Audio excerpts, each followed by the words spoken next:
Jóvenes, ¿cómo están? Muy buenas noches, muy buenas noches. ¿Pueden escucharme? Sí, profesor. A ver, jóvenes, vamos a aprovechar. A ver.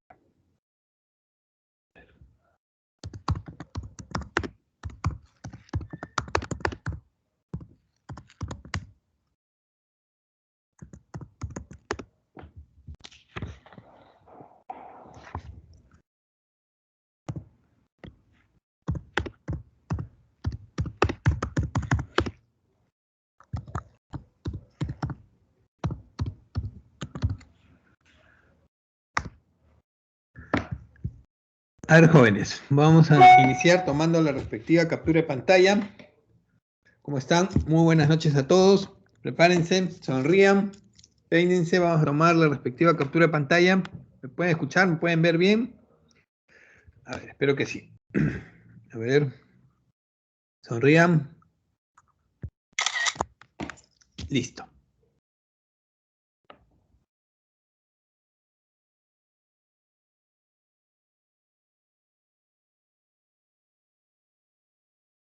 ¿Eso?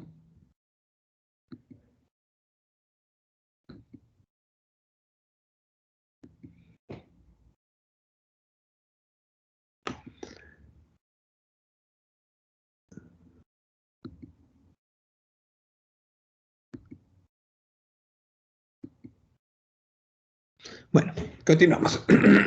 Esta sesión, en esta sesión vamos a ver la semana número 5, todo lo que tiene que ver con la empresa. La empresa.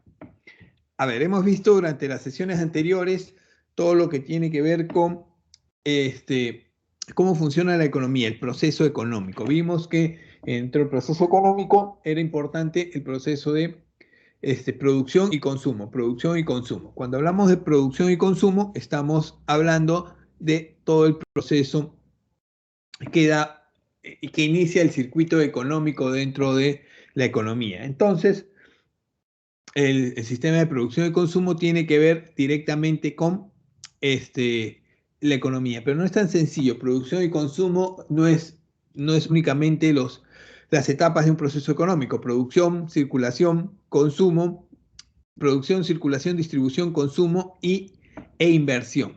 Entonces, hemos hablado en extenso de todo el tema de producción y de los factores productivos. Dentro de los factores productivos hemos hablado del factor trabajo y ahora vamos a hablar de un factor importante, la empresa.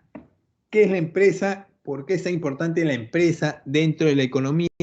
¿Y cuáles son los factores que intervienen dentro del proceso económico? Entonces, a ver, la empresa. Así como la familia es la base de la sociedad dentro del proceso económico, la empresa es la base de la economía en cada uno de los países. La empresa es la unidad productiva básica que combina todos los factores de producción para obtener los bienes y servicios. Y el objetivo de toda empresa es maximizar las ganancias. Entonces, así de importante es la empresa dentro del sistema económico. Sin las empresas, sin las industrias, el proceso económico se caería. La unidad básica de la economía en todo el mundo son las empresas. Así de importantes son. Entonces, ¿cuáles son las características básicas de las empresas? Tienen un fin económico. Cuando hablamos de que tienen un fin económico, estamos hablando de que las empresas organizan todos los factores de producción para generar los bienes finales. A ver, yo tengo una panadería con solo hecho de pensar y generar la idea de tener una panadería, no se hacen los panes. Entonces, ¿qué necesito?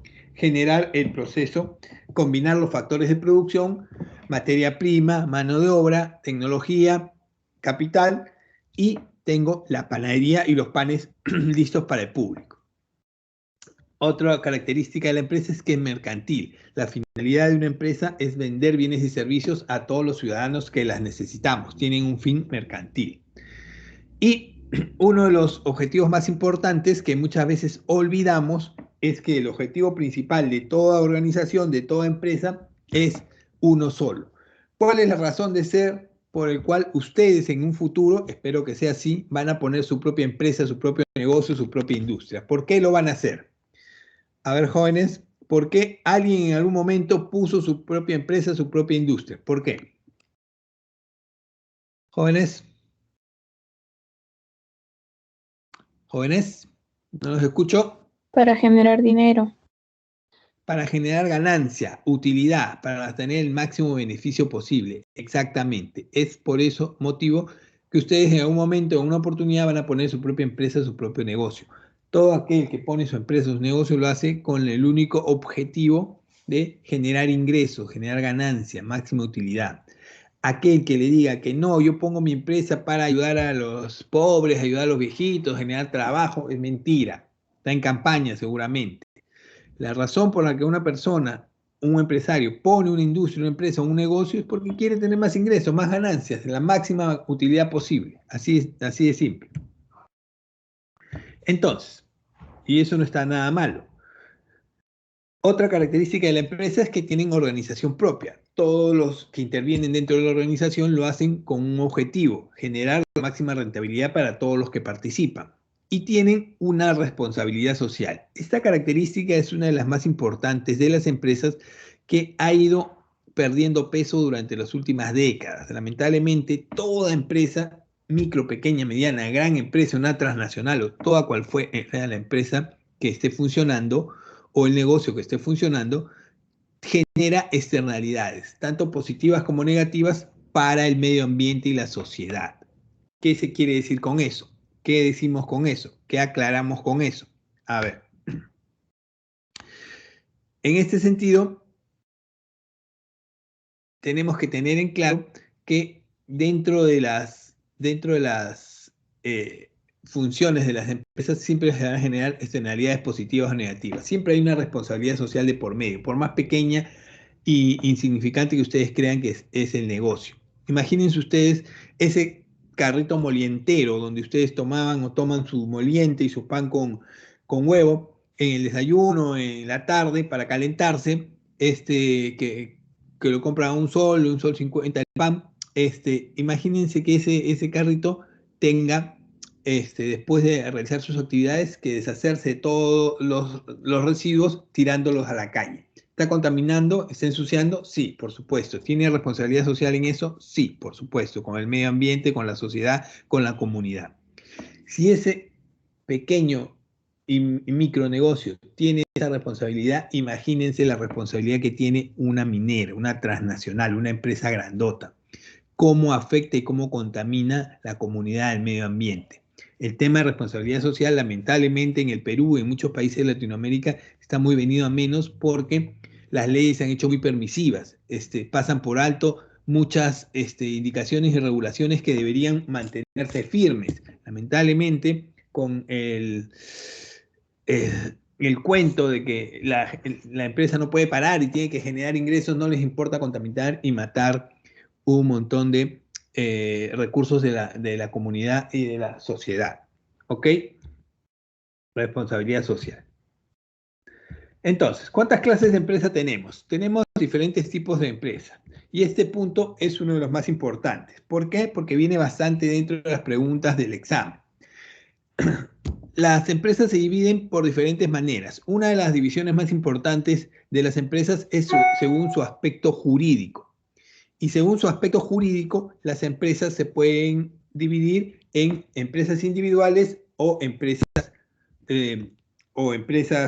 sociedades mercantiles. Empresas individuales o sociedades mercantiles. Hay dos tipos de empresas que yo puedo formar. Puedo formar una empresa individual, yo solo, o una sociedad mercantil con dos o más personas.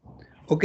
Si me voy por el lado de una empresa individual, solo, únicamente yo quiero ser el único responsable de esta organización. No quiero ver a nadie más porque no confío en nadie más y yo soy el único que voy a meter mano a este negocio. ¿Cómo funcionan las organizaciones? ¿Cómo funcionan las empresas en ese sentido? Ok, una empresa individual tiene la característica de poder formarse de dos maneras. A ver, de pronto a mí se me ocurre que quiero poner una empresa yo solo. Quiero hacer un restaurante. Yo tengo una muy buena sazón, cocino muy bien y quiero que todo el mundo pruebe mi sazón, generar y ganar utilidades con eso. Así que lo voy a hacer yo solo porque no confío en nadie. ¿Ok? Entonces me emociono y voy a registrar mi empresa y formo una empresa individual, unipersonal. Esta empresa unipersonal tiene la siguiente característica. Aquí yo voy a ser el único propietario y como único propietario tengo responsabilidad ilimitada. ¿Qué significa ilimitada? Que mi responsabilidad va a ser ilimitada por todas las obligaciones que yo como empresa adquiera. A ver, para formar una empresa yo tengo que formar un capital social inicial. Imagínense que para mi restaurante yo pongo un capital social de 5.000 soles. Vamos a ver si está funcionando esto, no sé qué está pasando. Capital social de 5.000 soles. Voy a formar un capital social de 5.000 soles. Entonces, con esos 5.000 soles he formado mi empresa y me han servido para poner las mesas, las cocinas, las vajillas, alquilar el local, acondicionarlo, etcétera, etcétera. Un local chico, no muy grande porque estoy empezando. ¿Ok? Entonces mi capital social son 5.000 soles y empiezo mi negocio. Yo solo empiezo a funcionar y me está empezando a ir bien porque tengo buena sazón, la gente le gusta mi sazón, cada vez vienen más a comer en mi restaurante, les gusta la sazón, el crunch que hay en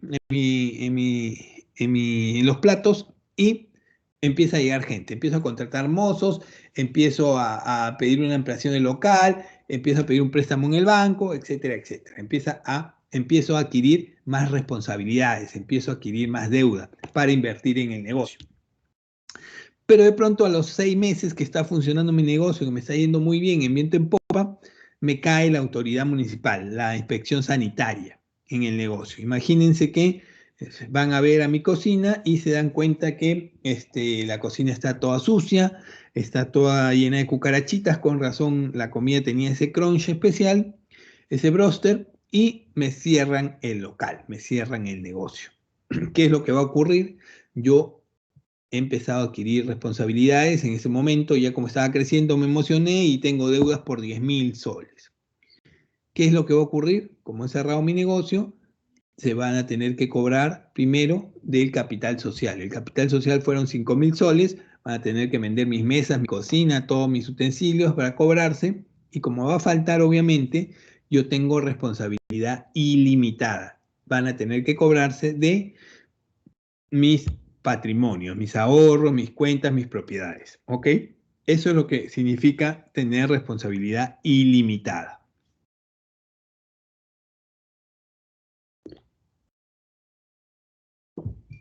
¿Qué hubiera pasado si yo en vez de abrir una empresa unipersonal, abría una empresa individual de responsabilidad limitada, donde el único propietario tiene responsabilidad limitada y solo voy a responder por el capital aportado? Eso significa que yo única y exclusivamente voy a responder por los 5.000 soles de capital social con los que he formado el restaurante. Si yo por algún motivo adquiero responsabilidades mayores, 10.000, 15.000 soles, al cerrar la empresa por algún problema, lo que va a pasar es que se van a cobrar de ese capital social y ahí muere mi responsabilidad. Las otras deudas se pierden, no, me harán un juicio, me harán un proceso, pero no se cobran de mi patrimonio. ¿Ok? Eso es referente a las empresas individuales, pero también podemos formar empresas o sociedades mercantiles. Cuando hablamos de empresas o sociedades mercantiles, estamos hablando básicamente de 5 tipos de empresas. Sociedades mercantiles son las sociedades civiles, las sociedades colectivas, las sociedades en comanditas, las sociedades de responsabilidad limitada y las más conocidas de todas, la sociedad anónima. 5 tipos de sociedades civiles. A ver, la característica de las sociedades civiles es que, perdón, de las sociedades mercantiles es que se forman a partir de 2 personas a más. 2 personas a más forman una sociedad mercantil. En ese sentido, las sociedades mercantiles están formadas por todas aquellas personas que quieren formar una empresa o un negocio y se agrupan de 2 a más personas. Puedo formar una sociedad civil o una sociedad colectiva. ¿Cuáles son las características de estas? Una sociedad civil viene a estar conformada por una organización de individuos que utilizan su profesión, oficio o práctica con el fin de obtener ganancias. Yo me junto de 2 a 20 personas que tenemos la misma profesión, por ejemplo, oficio o práctica. Hacemos lo mismo. Imagínense que ustedes, aula 5, han ingresado a la universidad todos juntos de la manito, todos están en la misma carrera de contabilidad, ya se conocen muchísimos años, 5 años de carrera y no se quieren separar. Cuando egresan, son un grupo de los mejores contadores de San Marcos y quieren formar su estudio contable, ¿ok? Forman una sociedad civil de puros contadores que hacen un estudio contable. Cada uno, juntan 20, cada uno aporta 1.000 soles y su capital social es 20.000 soles y forman su estudio contable. Si de pronto ese estudio contable adquiere responsabilidades mayores a los 20.000 soles, 40.000, 50.000, 100.000 soles, si quiebran, ustedes van a tener que responder con su patrimonio a pago de esas responsabilidades. Tienen responsabilidad ilimitada. ¿Ok? La otra es una sociedad colectiva. Aquí se junta un grupo de personas que no tienen la misma profesión o que de repente no se dedican a lo mismo. Simplemente son conocidos o parientes. Ocurre bastante, por ejemplo, que en una cuadra donde viven se juntan 20 vecinos de esa cuadra que cada uno se dedica a cosas diferentes. Uno es comerciante, otro es policía, otro es chofer, otro es médico, etcétera, etcétera. Y forman una sociedad colectiva para hacer un proyecto, un negocio, lo que fuera. ¿Ok? Igual, se juntan, cada uno aporta 1.000 soles, son 20, y su capital social son 20.000 soles. Si se endeudan o adquieren responsabilidades mayores a eso, su responsabilidad es ilimitada. ¿Ok? Por eso que no se recomienda formar ninguna de estas dos primeras porque es muy riesgoso. Las otras dos son responsabilidad en comandita y sociedad de responsabilidad limitada. La primera, ¿cómo es una sociedad en comandita? En esta sociedad, algunos de los socios aportan con su trabajo colectivo y otros aportan con capital. A ver, esta sociedad en comandita es una de las más curiosas e interesantes que se pueden formar. En ese sentido, imagínense lo siguiente. Yo me acabo de sacar la tinca, está calientito, tengo el billete ganador, 10 millones de soles. Me voy a gastar 5 millones viajando por el mundo porque quiero vacaciones y los otros 5 millones me han dicho que los invierta para que no me quede misio. Entonces voy a invertir 1 milloncito en una empresa, un negocio. Pero como yo no voy a estar, yo voy a estar viajando por el mundo, necesito a alguien que se encargue y maneje el negocio. Entonces voy a formar una sociedad en comandita, donde las personas, mis otros socios, que van a trabajar y estar a cargo del negocio, no van a aportar nada, van a aportar simplemente su trabajo y su experiencia. Ellos van a ser socios colectivos. Y yo voy a ser el socio comanditario, voy a aportar el capital y todo lo necesario para poner el negocio. ¿Ok? En ese sentido, ellos, los socios colectivos, van a tener responsabilidad ilimitada. Y yo voy a tener responsabilidad limitada. ¿Por qué? Porque mañana más tarde, esa empresa que yo he formado con 1 millón de soles de capital adquiere responsabilidades y deudas por 5 millones, imagínense, y quiebra.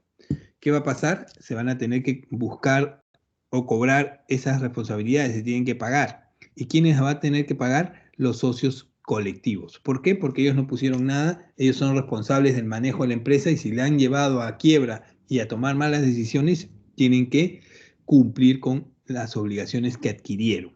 Y tú y yo, en este caso, que puse el capital, yo sí tengo responsabilidad limitada al monto del capital que puse. ¿Qué quiere decir eso? Que yo ya perdí ese millón, se van a cobrar de ese millón todas las obligaciones y lo que falte por pagar, lo pagan los socios colectivos.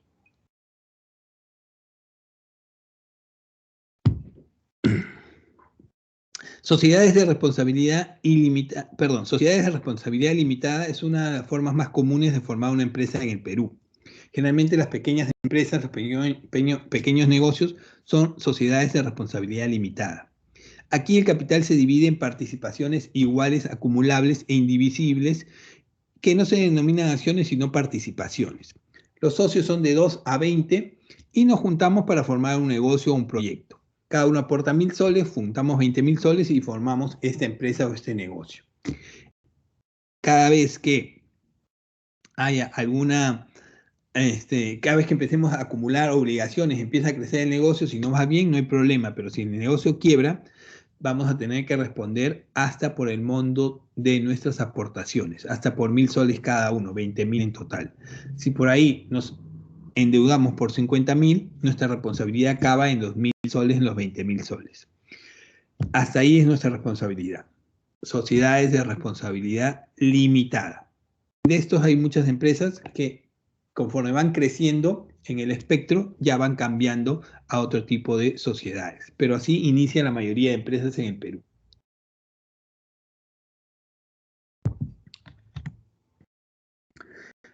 La última, y es una de las más conocidas, es la famosa sociedad anónima. La sociedad anónima es una de las empresas más comunes y más del 50% de las empresas en el Perú son sociedades anónimas. ¿Por qué? Por lo siguiente. A ver, las sociedades anónimas se dividen en sociedad anónima abierta y sociedad anónima cerrada. ¿Cuál es una sociedad anónima cerrada? SAC, sociedad anónima cerrada. Aquí solo hay de 2 a 20 socios como máximo. Es una sociedad pequeña, una empresa pequeña, en teoría. Aquí el capital no es aportación, sino son acciones. Aquí ya todo aporte es una acción. Yo puse un sol, tengo una acción. Puse 10.000 soles, tengo 10.000 acciones. Y la mayoría de estas empresas se forman por ser o tener la finalidad de ser empresas familiares. A ver, ¿por qué? Porque yo quiero conservar y mantener de manera familiar la empresa o el negocio que he inaugurado, he puesto en marcha. En ese sentido, yo voy a responder, o cada uno de los socios va a responder por el monto de las acciones que ha aportado. Si yo aporté 10.000 soles, yo respondo solo por 10.000 soles, no por más. ¿Ok? En ese sentido, estas acciones tienen una característica, no se pueden cotizar en la bolsa de valores. La sociedad anónima cerrada no cotiza en bolsa. ¿Por qué? Porque todas las acciones las cotizan entre los socios nada más. ¿Cuál es el sentido de hacer eso? A ver, generalmente como son empresas familiares quieren mantener ese entorno familiar, no quieren tener a terceros metidos dentro del negocio. Imagínense que yo quiero formar una panadería, pero quiero hacer un imperio de panaderías y trascender en el tiempo, tener una panadería por décadas de décadas. Y formo la panadería, me junto con mi hijo, mis familiares, mis hermanos, familiares cercanos, somos 20 y formamos una panadería. ¿Ok? De pronto, yo soy el que tiene más acciones, soy el accionista mayoritario y fallezco. Las acciones pasan a nombre de mi hijo, pero mi hijo no le gustan los negocios, mi hijo no le gustan estar metido en negocio todo el día, el negocio de panadería es muy absorbente, así que él quiere ser TikToker, quiere ser YouTuber y vende esas acciones a un tercero o a alguien de afuera. No, no puede hacerlo. Si no quiere mantener el negocio, la tiene que vender o negociar entre los socios de la sociedad anónima cerrada. Los otros familiares pueden comprarle las acciones y todo se queda en el entorno familiar. ¿Ok? Es por eso que muchas empresas se mantienen como sociedades anónimas cerradas. Quieren tener todo en el entorno familiar porque no vengan terceros de afuera y todo se descontrole. La otra clase de sociedad anónima es la sociedad anónima abierta. La sociedad anónima abierta es la más conocida y la más grande de todas. Ojo con esto que les voy a decir. La única sociedad o la única empresa que puede cotizar en bolsa de valores son las sociedades anónimas abiertas. Anoten esto porque ha venido en varias preguntas del examen, viene como alternativa. ¿Cuáles son las únicas que pueden cotizar, comprar o vender acciones en la bolsa de valores? Son las sociedades anónimas abiertas. Son las únicas. Las otras que he mencionado anteriormente no pueden.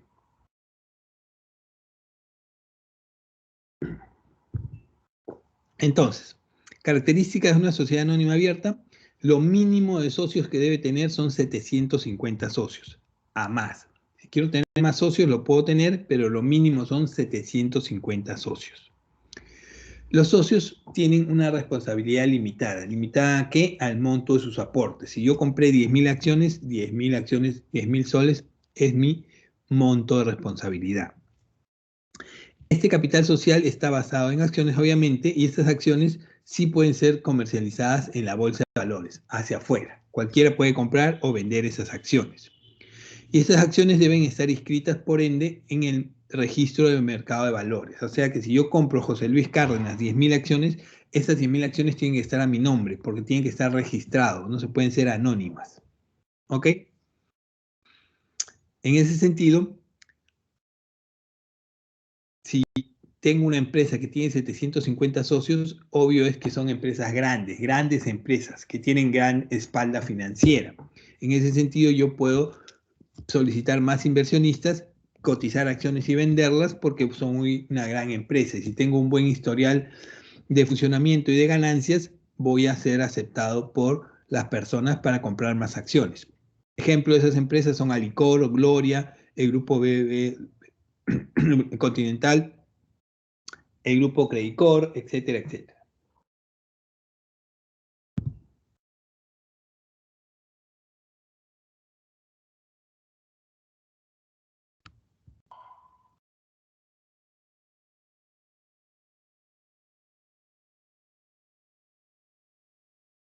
Según el régimen de propiedad, pueden ser empresas públicas o empresas privadas. Cuando hablamos de empresas públicas, estamos hablando básicamente de aquellas empresas que pertenecen al Estado, son manejadas por el Estado. Y el Estado maneja empresas sin ningún fin de lucro, no quiere tener ganancias, sino el beneficio de la sociedad.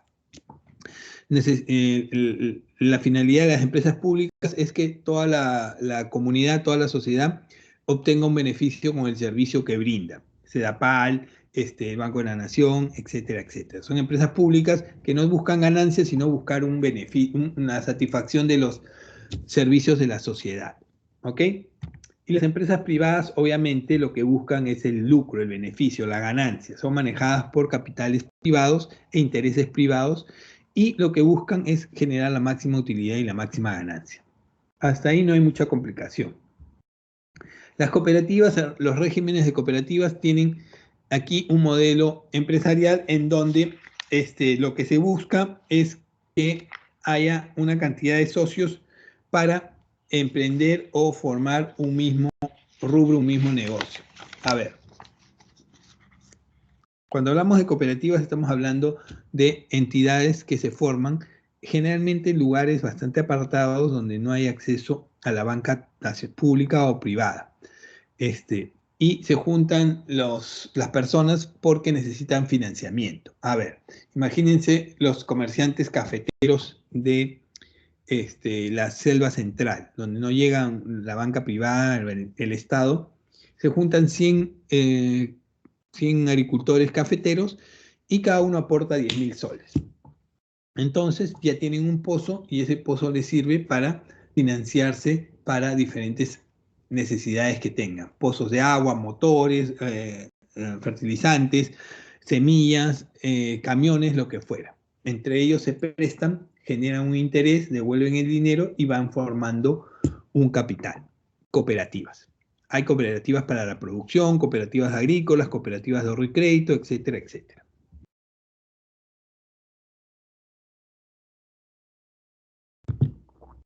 Este punto de acá es importantísimo, según el tamaño de las empresas.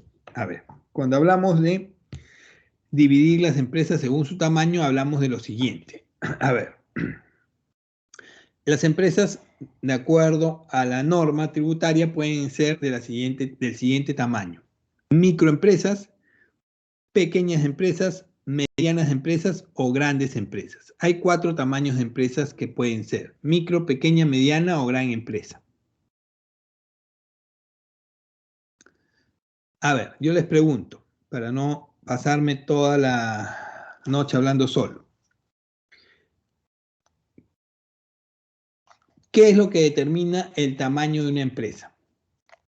¿Cómo yo sé que esta empresa aquí es una microempresa o esta empresa es una gran empresa o es una mediana empresa? ¿Qué determina el tamaño de una empresa? A ver, jóvenes, los leo, los escucho. Por las UITs. Por las UITs. ¿Por el capital? Por el capital. Por los beneficios que da cada empresa. Por la cantidad de trabajadores.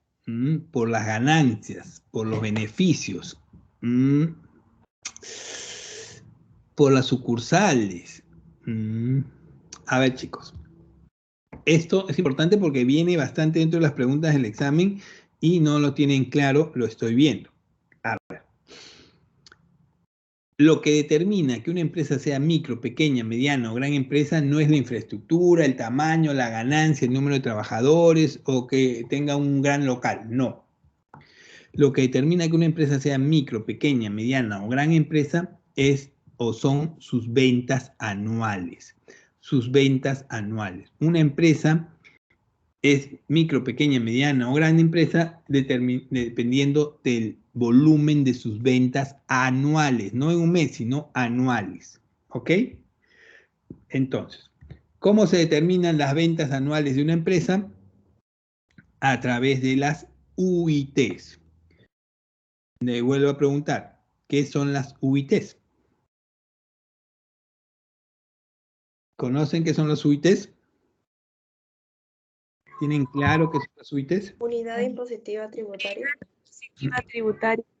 Claro que ese es el significado de las siglas, obviamente, pero ¿qué significa una unidad impositiva tributaria? Ajá. Este dato es importante, chicos, y muchos se han equivocado en esta parte porque este dato se actualiza año tras año. Para el 2021, tal como dice el PPT, la unidad impositiva tributaria está valorizada en 4.400 soles. A ver, para empezar, ¿qué es una unidad impositiva tributaria? Una unidad impositiva tributaria es una unidad de medida tributaria. ¿Para medir qué? Para medir tributariamente las obligaciones que tienen los peruanos, las personas jurídicas o naturales, frente al Estado.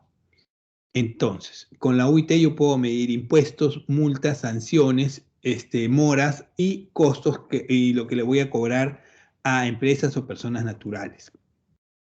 Entonces, la UIT es una unidad de medida tributaria. Con ella mido muchas cosas. Entonces, para el Estado, una UIT está valorizada para el 2021 en 4.400 soles. ¿Por qué es importante que conozcamos y actualicemos este dato año tras año? El 31 de diciembre del 2021 va a cambiar ese dato. Ya no va a ser 4.400, va a ser otro monto para el 2022.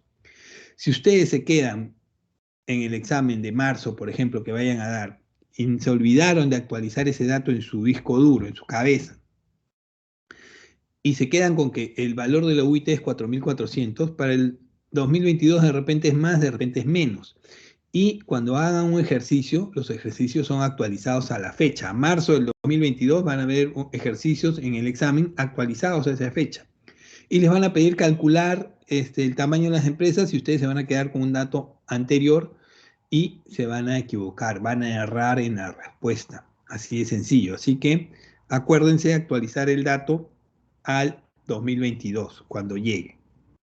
Entonces, una empresa es considerada microempresa si tiene ventas anuales hasta por 150 UITs.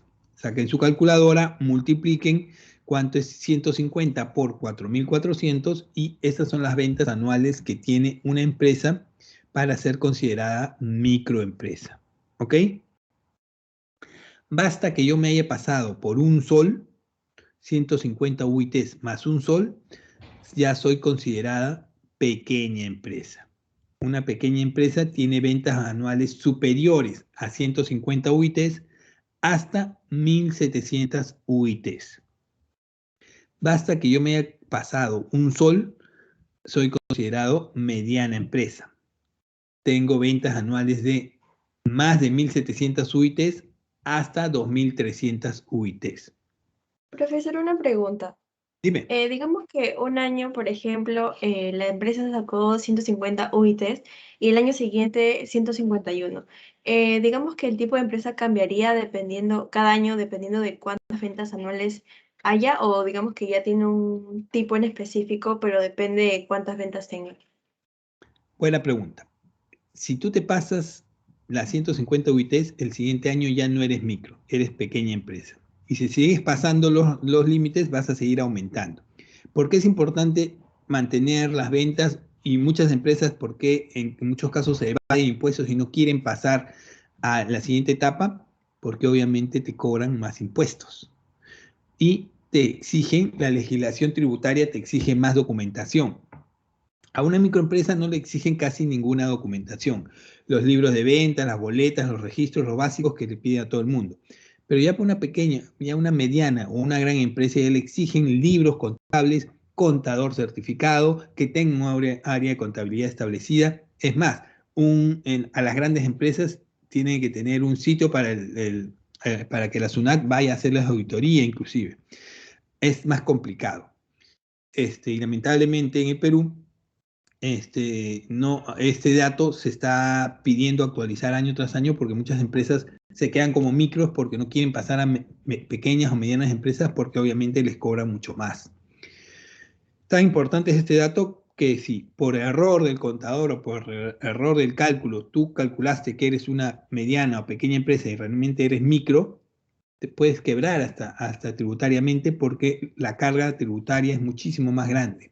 La carga de impuestos es mucho más grande. Así que es un dato que tiene que tener bien manejado y con mucho cuidado porque no es que me paso porque me paso y ya me pasé y ya de micro me pasé pequeña, no interesa, es lo mismo. No es lo mismo. La carga tributaria es muchísimo más grande. ¿Ok? Tengan cuidado con eso. Profesor, disculpe. ¿Y qué Bien. sucede cuando, por ejemplo, una mediana empresa en un año como este año o como el año pasado, digamos que por la pandemia, un factor externo, disminuye sus ventas anuales y por ende se vuelve pequeña empresa? O sea, disminuye su UIT. ¿Se volvería pequeña empresa? No, a ver.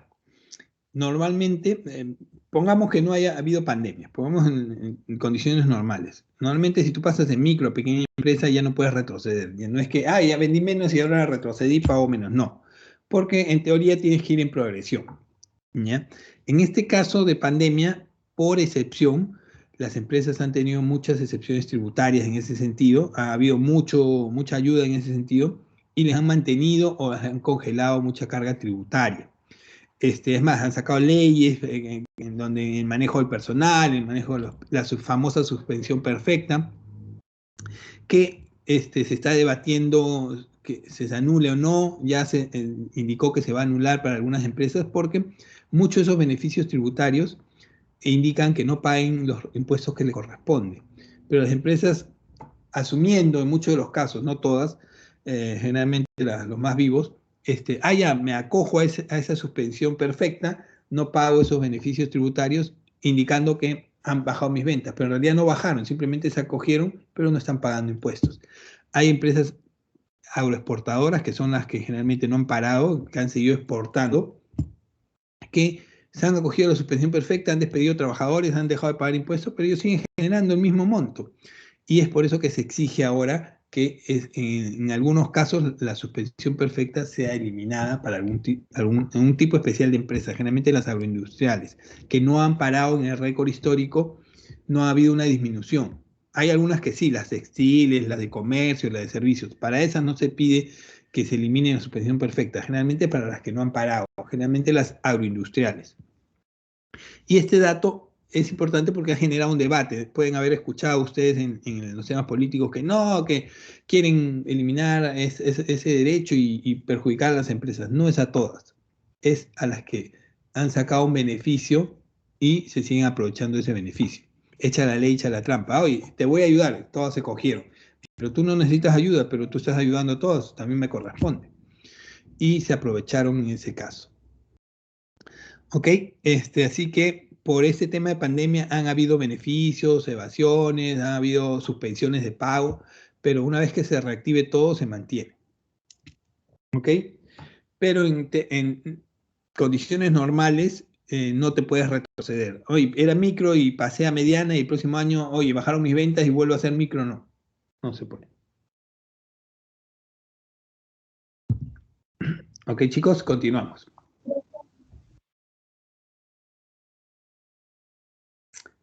El otro punto que tenemos que tratar es el famoso capital. ¿Ok? A ver, acá hay un dato importante cuando hablamos de capital. A ver. Generalmente, cuando tenemos alguna gran idea de negocio o cuando queremos poner un negocio, una empresa, cuando hacemos las consultas sobre el negocio, una empresa, lo primero que nos dicen es, oye, para iniciar tu negocio, para generar tu negocio, necesito capital. Para levantar mi negocio, para poner este negocio, necesito capital. ¿Ok? ¿Qué es lo que generalmente pensamos cuando hablamos de capital? ¿Qué es el capital? ¿Qué piensan que es el capital? ¿Jóvenes?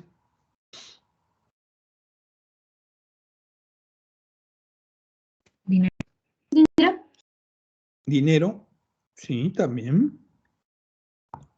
Recursos financieros. Recursos financieros. Obvio, sí. ¿Nada más? Digamos que el primer dinero o el primer paso para hacer una empresa, porque al tener capital puedes comprar las máquinas o lo que uno necesite. Ya. Sí, Yo, también. yo creo que no necesariamente, porque el mismo capital puede ser ese mismo material. Ya, Claro, porque, perfecto. o sea, por capital se puede entender que es un componente material de la producción. Dinero, objetos. Ok, por ahí. A ver, jóvenes. Patrimonio monetario, me escriben por ahí. Ok. Ese es un error muy común que generalmente cometemos. Asociamos capital única y exclusivamente con el tema monetario. Y por ahí podemos caer en un error y en una pregunta de examen perder una respuesta positiva. ¿Ok? Eso lo tienen que tener bien claro. Capital no solo es dinero. Cuando hablamos de capital para una empresa o un negocio, es todo bien que contribuye a generar y producir los bienes y los servicios. ¿Ok? Todo lo que me contribuye y me ayuda a producir bienes y servicios es capital. Sea dinero, sea maquinarias, sea equipos, sea materias primas, etcétera, etcétera. ¿Ok? Yo necesito poner una panadería. Esa panadería, obviamente, necesita maquinarias, equipos, local. Obviamente, esto lo puedo conseguir con dinero, comprándolo, o ese dinero lo puedo invertir en negocio para materias primas e insumos, pero yo puedo tener local. Estoy poniendo capital. El local es capital, etcétera. Todo lo que contribuye a producir el bien o el servicio que voy a generar, maquinarias, equipos, tecnología, insumos, dinero, es capital. ¿Ok? No nos centremos o no nos sesguemos, y muchas veces pasa en pensar que el capital es única y exclusivamente el tema monetario.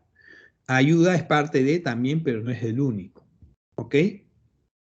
Ahora, habiendo dicho eso, les vuelvo a preguntar. Yo, dinero, tecnología, equipos, edificios, maquinarias, insumos no tengo. Pero tengo mi experiencia, mi capacidad, mis ganas de trabajar, mi fuerza bruta. ¿Podría ser considerado capital?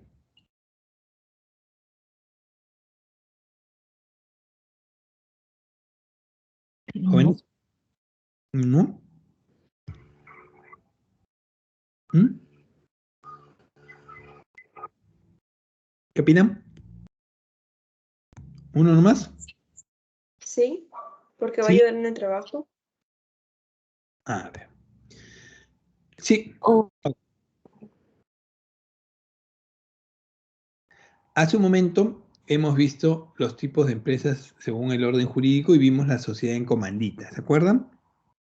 En la sociedad en comandita estaban los socios colectivos.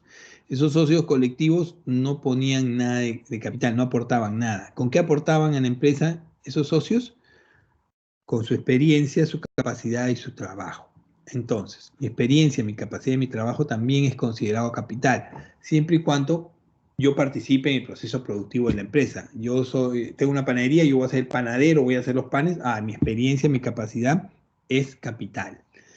Entonces también puede ser considerado capital. Tengan claro eso porque puede venir una pregunta y confundirlos. profesor, eso quiere decir que capital no necesariamente tiene que ser un bien material.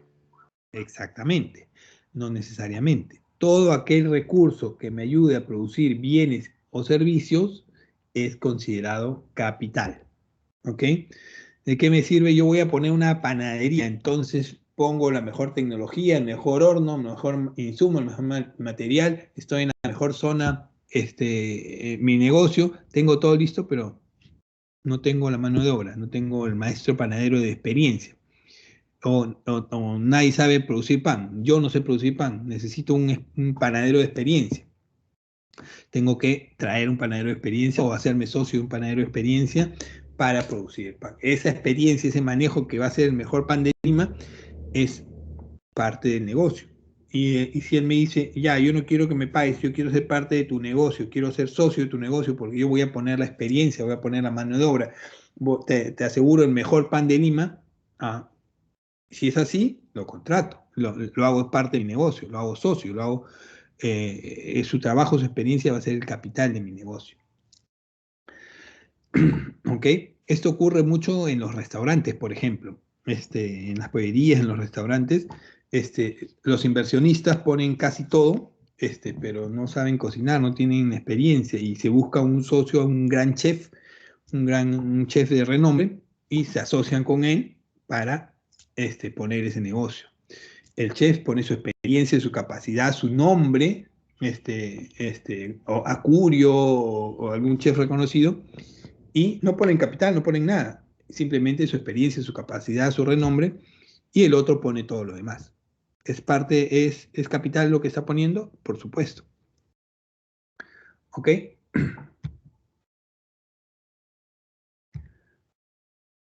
Entonces, ¿cómo se origina el capital? Para tenerlo claro, el capital tiene diferentes tipos de origen. A ver, según el enfoque clásico, el enfoque capitalista que conocemos, el capital se origina según la acción del hombre sobre la naturaleza. Entonces, el hombre trabaja la naturaleza, explota los recursos, los transforma y su comercialización hace que se genere capital, se genere riqueza, se genere ganancias, utilidades. ¿Ok? Según la teoría clásica, así se generó el capital en el mundo. Las grandes potencias, las grandes familias, las grandes naciones en el mundo hicieron su capital de esa manera. Ese es el enfoque clásico. El enfoque marxista o socialista nos dice otra cosa, que las grandes familias, potencias y países en el mundo hicieron su capital a través de la acumulación de plusvalía. ¿Qué significa eso? Que vimos en la teoría clásica que cuando aparece la primera revolución industrial, empiezan a explotar a los trabajadores, empiezan a hacerlos a trabajar 15, 16, 18 horas diarias, sin beneficios seguros, ni siquiera condiciones laborales adecuadas. Toda esa explotación por décadas que hubo de los trabajadores generó la riqueza de las grandes potencias y naciones en el mundo, la riqueza de las grandes familias en el mundo. Existen familias que son dueñas de bancos y de medio continente en muchas partes del mundo que generaron su riqueza a partir de ahí, de la acumulación y la plusvalía, de la explotación al trabajador. Entonces, el enfoque marxista nos dice que esas grandes familias, potencias y naciones en el mundo generaron su riqueza por eso. Cada uno tiene su sustento y su razón de ser. Entonces, ¿cómo se clasifican? Según el enfoque clásico tenemos como capital el capital fijo o el capital circulante. Entonces, cuando hablamos de un capital fijo, estamos hablando de aquel capital que nos sirve para más de un proceso productivo. Las maquinarias, los equipos, según el enfoque clásico, son capital fijo, porque los utilizo para 3, 4, 5, 10 veces y de ahí los cambio. El capital circulante es aquel que solo lo puedo utilizar una vez. Los insumos, las materias primas, solo los puedo utilizar una vez, así que ese es circulante. Acá no hay mucha complicación, no hay mucha duda. El enfoque clásico nos dice fijo o circulante. Fijo aquel que puedo utilizar varias veces, circulante aquel que solo puedo utilizar una vez. ¿Ok? Pero el enfoque marxista nos dice que existen otros dos tipos de clase de capital. El constante y el variable. Tengan cuidado porque son muy parecidos. Fijo, constante, suenan a lo mismo. Circulante o variable también suenan a lo mismo. Así que tengan cuidado porque a la hora de que les ponen en alternativas esto en una pregunta del examen, son muy parecidos y si no lo tienes claro te confundes. A ver, El enfoque marxista o socialista establece que existen dos clases de capital. Constante, aquel que no va a generar plusvalía. A ver, ¿qué significa eso? Un capital constante es aquel que yo ya sé cuánto me va a rendir. Yo lo adquiero porque sé que este capital me va a rendir para tanto. A ver, yo tengo una empresa textil, compro un rollo de tela jean para hacer jeans y yo sé exactamente que ese rollo me va a durar, me va a servir para hacer una docena de jeans, no más. Con ese rollo no le voy a poder sacar 13 jeans, 14 jeans, no, 12 jeans y punto. Suficiente, no va a salir para más. Así lo estire, no se puede. Es un capital constante. Me compro una maquinaria y yo sé que esa maquinaria me va a servir un año. Le voy a sacar el ancho a doble turno y no va a durar más de un año. Después de un año ya no me sirve esa maquinaria. Chatarra la voy a vender. Entonces, más de un año no lo puedo sacar más a ese capital. Es un capital constante que yo sé cuánto me va a rendir y cuánto me va a generar. ¿Y el capital variable cuál sería? Aquel que yo sí le puedo sacar una plusvalía. ¿Y cuál es el capital al cual yo le puedo sacar una plusvalía? A la mano de obra, al trabajador. ¿Al trabajador yo lo puedo explotar y generar más? Sí. Le digo que su jornada laboral es 8 horas, luego trabajar 10 horas. Oye, ponte la camiseta, estamos en pandemia. ¿Ya? Va a trabajar porque quiere conservar su trabajo, pero no le pago horas extras, le pago sus 8 horas. O lo hago trabajar más, o le pago menos.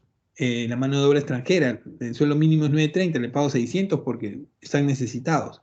Ese capital, la mano de obra, sí le puedo generar plusvalía. El concepto de plusvalía no ha desaparecido en el mundo, o sí ha desaparecido. ¿Qué creen ustedes? ¿Las empresas actualmente no explotan al trabajador o sí? ¿Mm? ¿Qué piensan ustedes? Jóvenes. Aún continúa. Exactamente, aún se explota al trabajador. Y es más, muchos de ustedes van a llegar a trabajar a algunas empresas y les van a hacer firmar el famoso contrato de personal de confianza. ¿Qué significa ser personal de confianza? ¡Wow! Emocionado, voy a ser personal de confianza de esta empresa, lo máximo, ya, me pongo la camiseta. No, personal de confianza es aquel personal que la empresa puede exigirte más, pero no te paga más. Confía en ti, tú tienes que ponerte la camiseta y te puede hacer trabajar en los cierres de fin de mes 2-3 horas más, en los feriados, venir un feriado porque necesitas asegurar la producción y no te paga más. Simplemente es el compromiso tuyo con la empresa de cumplir lo que la empresa te exige. Hay muchos trabajadores en el Perú que son personal de confianza. Y más que algún beneficio de un bono a fin de año, no les dan más. Así que simplemente tienen que aceptarlo porque quieren generar y conservar su empleo. Profe, Dime. ¿no se supondría que el salario mínimo no debería venir no debería de ponerlo el Estado, sino las tasas de capitalización? Sí, pero es para ver cómo calculas una tasa de capitalización, cómo manejas ese tema. Eso se establece según el orden y el entorno regional y el crecimiento del país. Entonces, el Estado no es que ponga el sueldo mínimo, el Estado supervisa que el sueldo mínimo no sea por debajo del que estamos en la región o el que está según establecido en la tasa de crecimiento del país. 930 no es un sueldo mínimo muy elevado. Si lo comparas con los sueldos mínimos de la región de Chile o de Colombia, estamos por debajo. El sueldo mínimo en Chile está en promedio $450, está muchísimo más que el de Perú. Así que el Estado lo sube porque está por debajo de la región, tiene la potestad como para poder subirlo. Como dije, profe, sí, tal vez el sueldo de Chile esté de $450, pero eso se debe a las tasas de capitalización y también se debe a la calidad de vida. Entonces, yo voy a poner un caso. En el caso de Suiza, ¿hay un sueldo promedio? Sí, $3.500. ¿Es demasiado? Obviamente que lo es, pero es debido a la calidad de vida que tiene el país. Además, Suiza no tiene salario mínimo. El salario mínimo está prohibido. Entonces, ¿por qué tiene un salario tan alto? Calidad de vida, tasas de capitalización. ¿Qué son las tasas de capitalización? Los medios de producción. En Canadá, por ejemplo, las madres ya no están pidiendo amas de casa. ¿Por qué? Porque las tasas de capitalización piden que se pague como mínimo, no lo pide el Estado, los piden los empleados, $1000 por mes. Las tasas de capitalización es lo que determina el trabajo. Y lo único que hace el salario mínimo es empobrecer a la gente, nada más, porque eso prohíbe que los microempresarios puedan pagar a sus empleados. A ver, esos son conceptos generales que tenemos que ir aplicando a cada realidad. Nuevamente, el salario mínimo, como tú mencionas, debería ser aplicado de esa manera y lo que hace el Estado es supervisar que dentro de la sociedad, dentro de la economía, se respeten mínimos de pago. Si no existiera el salario mínimo, si fuera como mencionas, en el Perú, en Latinoamérica, básicamente, estoy seguro que actualmente a los trabajadores extranjeros, ¿les pagan acaso el sueldo mínimo? No, les pagan lo que ellos buenamente puedan pagarles o que ellos buenamente aceptan. Ellos aceptan porque tienen una necesidad. No que la empresa realmente no gana tanto, así que por eso te pago 500, 600 soles. Eso no es así. El mínimo de 930 está establecido porque dentro del entorno, dentro del crecimiento proyectado del país al año 2017, no hablemos pandemia porque eso es otra cosa que sale del contexto, era lo mínimo que podía cubrir un empresario para pagar un sueldo mínimo y era por debajo del promedio. Obviamente, si vamos a comparar con realidades industrializadas y de otro entorno como Suiza, Europa, Estados Unidos, obviamente esas entidades tienen otro régimen, otro manejo. Si bien es cierto, no te voy a dar sueldo mínimo, pero te pago por hora. La hora trabajada son 10, 15 horas, 10, 15 dólares la hora, 15 euros la hora. Y te cumplo, trabajas 8 horas y te pago el equivalente a 8 horas trabajadas en euros o en dólares. Y si sacas el cálculo, es muchísimo más que el sueldo mínimo. Ese cálculo no te lo dicen, ese cálculo no lo realizas. Saca tu cuenta, cuánto es 8 horas trabajadas por 7 días, es muchísimo más que el sueldo mínimo. Esas realidades ya quisieran tener un sueldo mínimo, pero no lo hay. Y en el tema de la calidad de vida, definitivamente, en Chile es mucho más alto y hay un tema que no estamos considerando, el tema del salario real y el salario nominal. Lamentablemente, en Chile el salario nominal es muchísimo más alto que el Perú, sí, pero debido al costo de vida, el salario real en Perú es más alto. Vamos a hablar de ese punto más adelante, el salario Profe, real, salario nominal, porque es importante tenerlo en cuenta sobre este punto. No me quiero extender mucho, chicos, porque ya estoy en la hora y ahorita Sí, profesor, disculpe, una preguntita que sí tiene relación con lo que está hablando. ¿Por qué la mano de obra se considera bueno, un capital circulante? Ya, a ver, la mano de obra es un capital circulante porque se utiliza solamente en un proceso. A ver, dentro del proceso de fabricación de una empresa, yo soy una empresa textil. En una empresa textil, generalmente la mano de obra, los obreros, participan dentro de un proceso de producción. A ver, yo compro 10 rollos de tela, voy a fabricar 100 jeans y necesito 10 rollos de tela y los insumos y los obreros para ese proceso de producción de 100 jeans. Una vez que acabo de producir los 100 jeans, a cada uno reparto la utilidad que le corresponde y vuelvo a otro proceso de producción. Generalmente el personal obrero les pagan por jornal o por destajo y a ese personal se le paga por producción. Acabó tu producción, no es que te voy a pagar por algo que no haces, te pago por algo que produces. Se acabó esa producción, vuelvo a generar otra producción, recién te vuelvo a contratar. Funciona de esa manera. Chicos, ya para ir cerrando, vamos a ir hablando mucho de esos puntos y bien por sus apreciaciones, me parece muy bien que estén revisando y analizando. Profesor, disculpe. Respecto al personal de confianza, porque lo había mencionado en la anterior diapositiva, Sí, sí. ¿solamente tiene ese beneficio, quizá bonos a final de año? Es que, bueno, de la manera que lo he entendido, yo creo que el personal de confianza tendría más un lado negativo que positivo. Por eso, quisiera saber si solamente tiene esos beneficios. A ver, el personal de confianza en una empresa que realmente cumple con todas las regulaciones de ley tiene muchos beneficios. Generalmente tiene un bono a fin de año por producción. Si la empresa llega a los objetivos a fin de año, te pagan un bono al trabajador, te aumentan una categoría y te pueden dar hasta un variable. Pero te exigen quedarte más horas, a ponerte la camiseta, como dicen.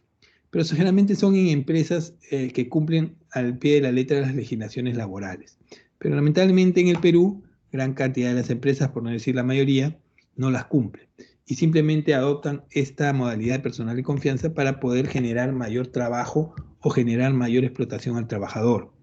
Por ahí les cumple un bono, un aumento por el trabajo realizado cuando hay muchas quejas, pero no cumplen realmente los requisitos que deberían. Si vas a ser trabajador de confianza de una gran transnacional que realmente va a cumplir con eso, vas a tener muchos beneficios porque también hay líneas de carrera. Cuando tú más te pones la camiseta, aportas y ven que hay mayor compromiso del trabajador, estás apto para la línea de ascensos de las empresas y los cargos, pero no en todas. Lamentablemente en el Perú esta modalidad de trabajador de confianza se ha mal utilizado para beneficio de los empresarios en muchos de los casos. Chicos, hasta aquí la sesión de hoy. Profe, Dime. Les dejo cuando expliqué sobre el salario mínimo, de lo que decía cuando decía la gente, era verdad. Y no solo pasa en países del tercer mundo, en el primer mundo también pasa. ¿Qué pasó con España? En ciertas regiones de España, como Venecia, Barcelona, subieron el salario mínimo. ¿Qué sucedió? Terminó pasando el desempleo. ¿Por qué? Porque como no corresponde a la tasa de capitalización, hay despidos, porque los empresarios, los microempresarios más que todo, no pueden pagar esos sueldos mínimos. Entonces, lo que hace el salario mínimo en realidad es obligarle a un microempresario o empresario no poder pagarle lo suficientemente que gana. Si yo aumento los salarios mínimos más que la calidad de vida, eso me prohíbe que algunos empresarios puedan pagarle. Claro, las grandes empresas, claro que pueden pagarles, porque tienen ese poder adquisitivo. Obviamente puede pasarles. Ahora, lo mismo pasó con Estados Unidos. ¿Qué hizo Joe Biden? Lo que hizo es que quería subir el salario $15 la hora de los 7 que tenía Trump. ¿Y qué hizo? En California hubo un despido masivo. Que sea primer mundo no significa que el salario mínimo no perjudique. Sí lo perjudica debido a la tasa de capitalización, a la calidad de vida que ofreces. Entonces, los microempresarios, porque uno empieza por microempresario, más que todo la gran mayoría, ¿eso qué prohíbe? Simplemente no puedes crecer porque tienes que pagar una cantidad mínima legalmente para poder pagar a los trabajadores. Y si no puedes pagarle, y porque aumentar el salario mínimo, ¿qué te queda? O aumentar los precios de tus productos o servicios, o despedir personal. Es lo único que te queda cuando metes el salario mínimo. El salario mínimo en Perú es más de la calidad de vida. El costo promedio de una vivienda está entre 350 soles a 400 soles, según estadísticas del Instituto Nacional de Estadística e Informática. Ahora, lo que come una persona está entre 300. ¿De calidad de vida? Sí, ¿Es o muy sea, alto en el Perú? 930 soles. En promedio, termino en esto, 400 soles de vivienda, máximo. Es una persona promedio con salario mínimo, 300.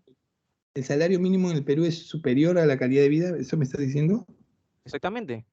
Que es muy alto, ¿a eso te refieres? Antes de PPK, de Propaganda Kuczynski, era 900, y la gente sobrevivía con eso. Y de hecho no había tantos desempleos que en PPK. A ver, chicos, ya se me acaba el tiempo. No, ahorita me están diciendo que cierre.